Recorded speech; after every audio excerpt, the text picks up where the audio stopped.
हरभरा पिकाची शेवटची फवारणी आपण काय घेतली पाहिजे जेणेकरून घाट्यांची जी साईज आहे ती वाढवण्यासाठी घाटा जो आहे त्याची फुगवण होण्यासाठी आपल्याला जे का चांगल्या प्रकारे फायदा होईल. फवारणी अतिशय जबरदस्त असणार आहे, शेवटची फवारणी असणार आहे. त्यासाठी आपल्याला घ्यायचं आहे कीटकनाशक मध्ये 2 ऑप्शन असणार आहे. त्यामध्ये पहिलं आहे कोरोजन आपण घेऊ शकतो किंवा अँप्लिगो आपण जे आहे का घेऊ शकतो. आपल्याला जर आपण कोरोजन घेतलं तर 20 लिटर पंपसाठी साधारणपणे आपल्याला ते 8 ते 10 ml पर्यंत घ्यायचं आहे.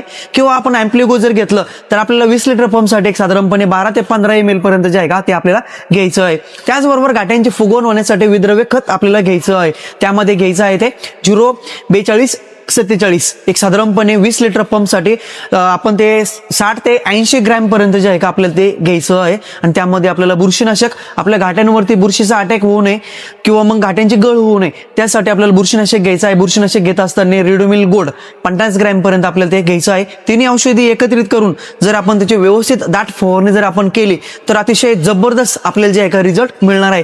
जेही हरभरा उत्पादक शेतकरी असेल तर त्यांनी जे आहे का ही फवारणी एक वेळेस अवश्य करून बघा. आपल्याला जे आहे का अतिशय जबरदस्त आपल्याला जे आहे का त्याचे रिझल्ट मिळतील. आपल्या उत्पन्नामध्ये देखील जे आहे का वाढ होण्यासाठी आपल्याला जबरदस्त त्याचा जे आहे का फायदा होईल.